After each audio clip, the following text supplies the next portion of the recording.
Well, hello and welcome to the second ever episode of the Life with Color podcast. I'm your host, Katie Noyad, and today I have with me Paige Sklar from the National Eating Disorder Association. How's it going, Paige? Oh, good. How are you? Doing great. Thanks so much for being here today. And I love the name of the podcast. I have a tattoo on my right arm that says "Life in Color." So Really?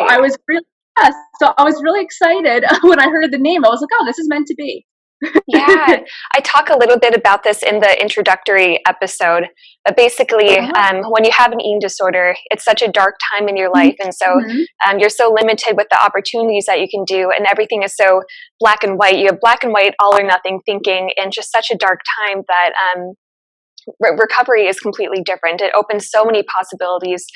Your life isn't restricted anymore. You can do absolutely anything, and it's just full color spectrum of possibilities. So I think that's really cool that you have that tattoo. Yeah, but yeah, that's kind of what Yeah, so when I got it, actually, the tattoo artist asked me, and I said to him, I was like, for so long, I felt like I was living in this black and white world. And when I started going through my recovery process, I started seeking living life in more color and finding more joy in smaller moments. And that's why I have that tattoo. And it's one of my favorite sayings. Oh, that's fantastic. And such a cool thing to help you remember that too. So very cool, very cool. Well, I'll go ahead and introduce you then. Paige Sklar is the Development Associate at the National Eating Disorder Association, or NEDA. Prior to working as a staff member, Paige was a helpline and development volunteer and coordinated 2 Nita Walks in central New Jersey. Paige's passion for her work stems from her own personal experience with an eating disorder and body image issues. She believes full recovery is possible and should be accessible to all. And I believe that too. So I think it's just so exciting that you're on the show today. And I met you around this time last year, actually, when we were getting ready for the Bend, Oregon Nita Walk. And you, of course, were working from New York City, and I was working from Denmark at the time. So it was this whole collaboration, but it was so much fun. And you have so much energy and passion for this cause. So I'm very excited to have you on the show. But I also know you're very busy, so let's get to the questions then. So you've been open about having an eating disorder in the past. Are you comfortable talking about how that got started and how it developed? Yeah, of course. Right before I always kick off sharing my story, I always like to mention my privilege in the fact that as a young white female that struggled with an eating disorder, I had a lot of resources and a lot of options. It's always important for me to let people know that, eating disorders don't discriminate and they affect anyone of any race, gender, size, ethnicity, socioeconomic status. In fact, they have the second highest mortality rate right behind opioid addiction. So I was very privileged in that it wasn't people believed me when I struggled with an eating disorder. It wasn't hard to get help. But my story kind of kicked off when I was in high school. I always struggled with disordered eating throughout my life, but I didn't really have a name for what that was. So growing up, my family was always very attached to diet culture. Exercise and healthy eating was like the main focus of my household, and oftentimes weight was connected to worth. And if as a growing teenager, I was hungry, but I would get shamed for having like a second helping or like a third helping, and really just honoring my needs. So I was taught that gaining weight was a bad thing. So I was always prefixated on my body and what that looked like, and how much I was eating. So right away, I grew up with such unhealthy habits, and I struggled with a lot of depression and anxiety. And when I got to high school, towards my junior year, a lot of my friends were kind of figuring out what they wanted to do with the rest of their life. And I just was not sure. I kind of going off of my low self-esteem, I thought that whatever I would do, I would fail at it. If I wanted to be a teacher, yeah, I know, it's so sad. If I wanted to be a teacher, because I say it's sad because this wasn't the case. I was definitely, I am capable of accomplishing so many things, but young Paige just didn't see that at the time. And I didn't really have anybody there to tell me that I could do whatever I wanted. And I would be able to accomplish anything that I've set my mind to. And I was scared, of failing. And the Army one day was in my school. They were kind of recruiting people to come join. And I looked at them and I said, well, maybe this is something that I could do, because if I take the SATs, I'm going to get a low score. If I go to college, I might not pass. So I went to the Army, and because it was something that I was kind of always interested in. And they said, we would love to have you, but you have to lose this amount of weight in order to join. Come on. Yeah. And I know. So I said to myself, I was like, you know what? This is something that I want to do. I'm going to set my mind to this. I'm going to succeed. I'm going to show everybody. So I started as what I called a healthy lifestyle change. That's what I called it. Yeah. And I started exercising. I changed my eating habits. And once I started losing weight, people began to notice me in ways that they have not noticed me before. And I started getting compliments, and it made me feel good because it was something that I've never heard before. And then over time, it really just became an addiction. And before I knew it, I was obsessed with what was going into my body, how much I was exercising. And it really just snuck up on me. Before I even had the chance to recognize what was happening. And, I ended up not going into the military because I knew I was joining for the wrong reasons. And at the time period, I was very deep now into my eating disorder. And I went to college, a community college in my town, that first semester of that year, and I failed all my classes, not because I wasn't smart, because I couldn't do it. It was because I wasn't nourishing myself. My mind just wasn't there. I wasn't capable of studying for the classes and really doing what you need to do in college to succeed. Because I was very ill and very sick. And I did have to, at the end of the second semester, I had to withdraw and seek treatment just because it was getting to the point where it was really destroying my life, where I was not seeing friends anymore. I was isolating myself at all times. I didn't recognize who I was. I didn't, I felt like the old Paige was gone. I was always known for being the one that was smiling and laughing, full and of kind color. Yeah, and like the life of the party. And I wasn't there anymore. I was quiet. I was reserved, always anxious, always scared. And that made me upset. And I knew that, I needed change. Yeah. Well, thank you for sharing that with me. And I think there are a couple really interesting points that I was hearing. The first is dieting. I think, according to the National Eating Disorder Association, is that 1 out of 4 dieters will at some point develop disordered eating or full-blown eating disorder. And to be around that at a young age and to hear those messages from a family, I think that it's really tricky. So I can relate to that. And also with the eating disorder thoughts too. I know when I went to treatment, they often talked about ED, or eating disorder, as a separate entity. Kind of like you have the good angel on your shoulder, and then you have like the devil on your shoulder, and that's ED. And it like takes over your mind and it tells you these lies that you can't do this, that you'll fail your classes, that you'll never amount to anything. And it kind of dims the true self that you are. So it's like a separate person kind of talking to you in the back of your head, like as you're eating that hard meal, or maybe you're thinking about having that cookie. And going back to like dieting too, I mean, I think like for parents, it's so important now to set like, you know, to not shame, to not have mealtime around shame. When I was a junior, so even before I was, you know, thinking about the Army, and before that I developed an eating disorder, I was having a conversation with my mom, and she said to me, Paige, you know, you'd be fine in college. You know, if only you lost 10 pounds, you'll be ready.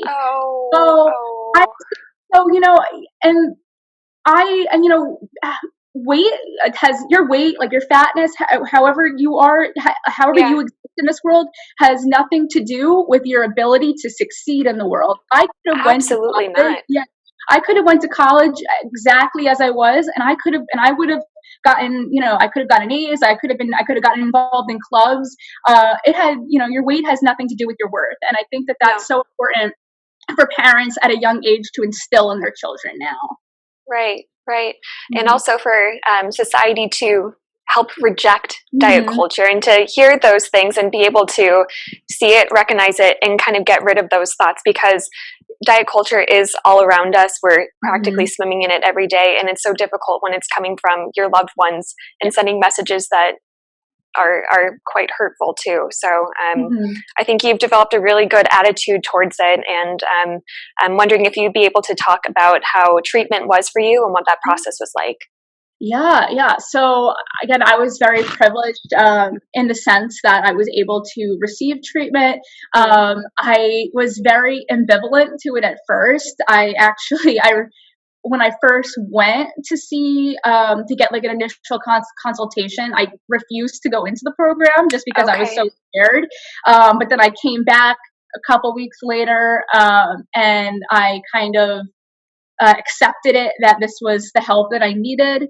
So I was in a PHP program, which is partial hospitalization. So I spent Monday through Friday in the program, either from 9 to 5 or 11 to 7. So we had like structured meal time and just like support through multiple therapists and a whole treatment team. For me, I think that my real recovery began after I left treatment. So treatment gave me the tools and the knowledge that I needed to kind of kickstart my recovery. But I found that I was very scared to leave treatment because the support that I had during like eating meals and constant therapy and support was something that I didn't have outside in like the real world. So my treatment team actually always made jokes that I was so ambivalent to come, but now I didn't want to leave. It was like a running thing. So when I left treatment, when I left the program, when I didn't see any of the psychologists, any of the doctors or nurses there, and I was fully on my own, I realized that it was now up to me. I had the tools and the resources I needed to live my life. So I could either have like a quasi recovery and kind of always be stuck in my head. I could not go out with friends, or I could confront my fears head on and kind of live the life that I really want to live. And that's what I did. And I ate the hard meals. I went out with friends. I forced myself to sit with discomfort. And over time, I realized that it got easier. And that the hardest thing to do was to just, I needed to just keep doing the hard things. And now I am now over 5 years recovered. And it's the best thing that I ever, did to this day. I don't know where I would be without, without choosing recovery. And it's a choice. Every day it's a choice. Absolutely. And can you tell me a little bit about what recovery is like for you day to day, and how you have to actively make the choice to stay in recovery? So especially now with COVID-19, Yes, yes. eating disorders thrive in isolation, and it's so easy for those voices and to just creep back in. So you really have to recognize when that's happening and kind of go against the eating disorder. So for me, my two roommates aren't living with me in Hoboken right now. They went off to our hometown. Okay. I've been alone for the past 2 months, kind of, right away I realized that I needed to come up with a routine or a schedule. And I know that, if I sleep in past 11, I need to make sure that I still have my breakfast. If yeah, I need to figure out, a routine and a schedule and make sure that I hold myself accountable. Accountability is, I think, the most important thing. Yeah, absolutely, absolutely. I know something that you're very passionate about is that how your recovery might look different from someone else's. It looks different from mine. Can you talk to how recovery is an individual process and how it could be different for everyone? Yeah, so recovery from an eating disorder is not linear at all. No. They're not at There's all. charts that are like Yeah, you goes can't. up, Yeah, yeah, yeah, yeah. in many different circles. Absolutely. So I think that the most important thing for me, just to send the message to other people, is that, like you said, recovery looks different for everybody, and you know, some people might go to treatment and they might be totally fine afterwards. Other people, it might take them a little more time. Relapses are very common. I think that just knowing that it's okay to struggle, and just because the person on your left is at a different place than you doesn't mean you're not doing a good job either. Yeah, yeah. And that's my most important message, I think, to other people, that no way linear. And some people have the privilege of going to treatment, others don't. It's really about finding a community of people that will be there to support you during your journey, and somebody that you could check in with and ask for help when needed. Definitely, definitely. And I think oftentimes with eating disorders, people who get them tend to lean on the side of being a little bit more perfectionistic. And so I don't know where this came in, but sometimes there's like a competitiveness, like, oh, I'm going to go to treatment or I'll get well and then I'll stay well. And I never want to let myself get to a point, which of course is the goal, but there's a lot of judgment when maybe there is a difficult time. And so I think part of recovery is also rejecting that and saying that every day is different. You have to take it as it comes. And every journey and process is a little bit different too. 100%. Yes. Yeah. I'm going to go ahead and change gears a little bit. So you, of course, work with NEDA, or the National Eating Disorder Association.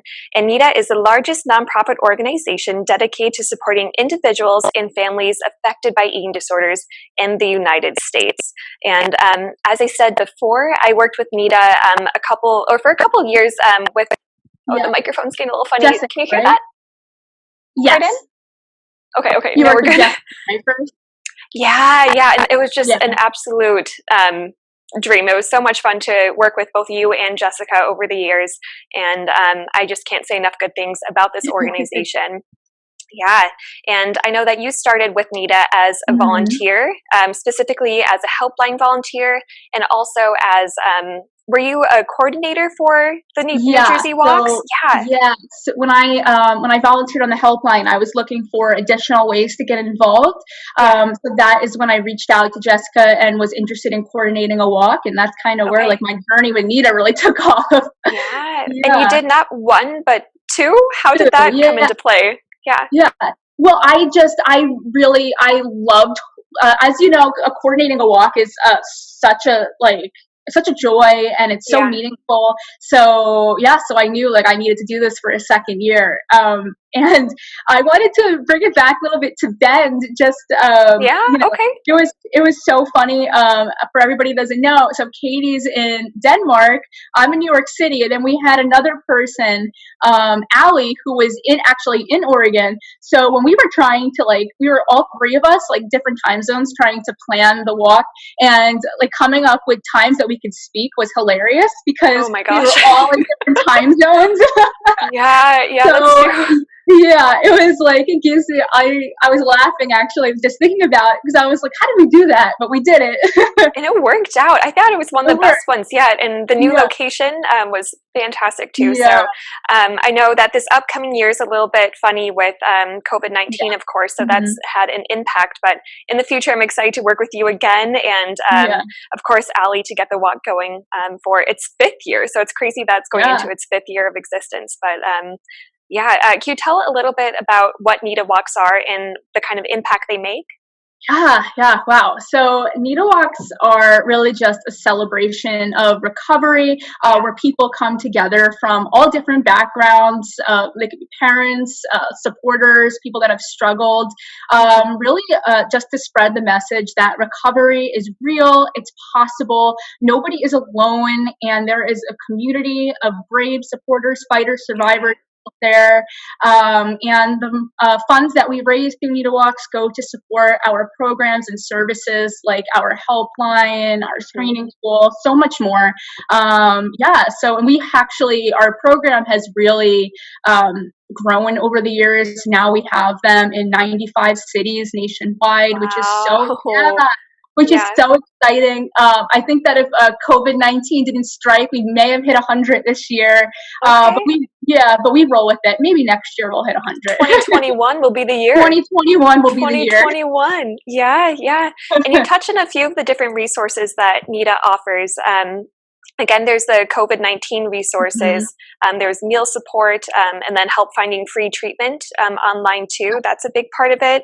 Then there's also a screening tool that NEDA offers too. So Yeah. if you're someone who has maybe concerns to see, okay, I'm having Mhm. these thoughts, it's disrupting my quality of life. NEDA has a really great tool to see if you are at risk, and they help you take the next steps too. And as a helpline volunteer, was that something that you worked with too? Yeah, yeah. Yeah, So when folks called in and they expressed concerns about their habits and they weren't really yeah. sure if they had an eating disorder, we always recommended them to take the screening tool as a first step.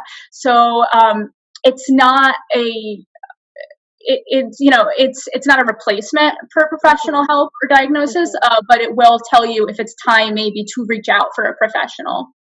Okay. And I also understand that NEDA has help within the United States to help you find a provider that is closest to you in your area. So that is huge. And Yeah. not limited to that, you guys have blogs online, you have Hmm. educational resources, you do research studies, there's NEDA Awareness Week, and then there's also legislative advocacy. Hmm. Can you speak to any cases that NEDA has done over the years in terms Yeah. of, yeah, Well, the biggest thing right now, well, actually, I don't know if it's the biggest thing because our policy yeah. team is, yeah, our policy team is just fantastic. They're killing But it. recently we were supporting something called the Live Well Act, which is Okay. all about getting educational resources and prevention tools in schools. Mm. And I think that this is so important, just to get the conversation going with students at a young age about eating disorders and about nutrition. I remember when I was in middle school was the first time that I learned about an eating disorder, and it wasn't uh, it wasn't that great of a presentation. It was Is really it just an, stereotypical? yeah, it was Yeah, a yeah. stereotypical presentation of a young white female who struggled with anorexia, and I left the class that day and I said to my friends, I will never struggle with an eating disorder because I love food too much. Um, so so Yeah, yeah. we know, and it was, and if that's what I got out of that presentation, that means that it wasn't actually, it wasn't that great, I guess Wasn't to say. useful. Yeah, Yeah. yeah. So food is, people a lot of times it can get confusing. Like food is very surface level of what struggling with eating disorder is like, but at the core, it's so much more. Yeah, Um, 100%.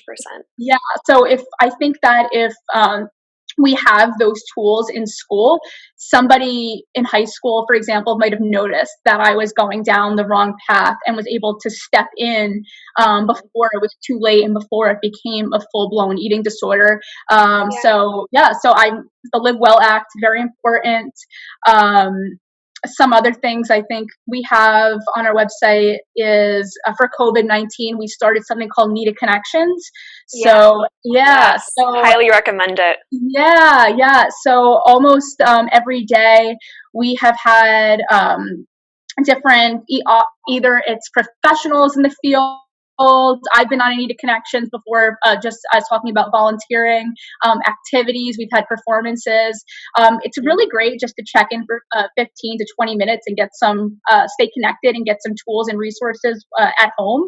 So I highly recommend checking that out. If you are a parent, a caregiver, a teacher, a coach, we have toolkits on our website. I know we mentioned our helpline. We have a whole list of resources and a treatment map that you can check to see what providers are in your area. So definitely go to our website and check out the help and support, the get involved section. There's endless things that you can do and learn about. Yeah, totally. And with the COVID resources, the Nita Connections, I just want to speak to the quality of that as well. And with COVID-19, it's such a difficult time for people who have struggled or who are currently struggling. And I've been in recovery for about 6 years now. And my eating disorder voice, it was like a light switch. It turned on a couple weeks, well, now it's a couple months now, but it was the weirdest thing. And so I immediately went to Nita, checked out the website and saw Nita Connections. And it was just so nice to be able to listen to other people who are currently going through the same thing and to be re-inspired to choose recovery every single day. And so, Nita's website is incredible. You can also find Nita's work on Instagram, and you're on Facebook too. Is there anywhere else, or do we tick off them? Twitter. Okay, Nita's on Twitter. Fantastic.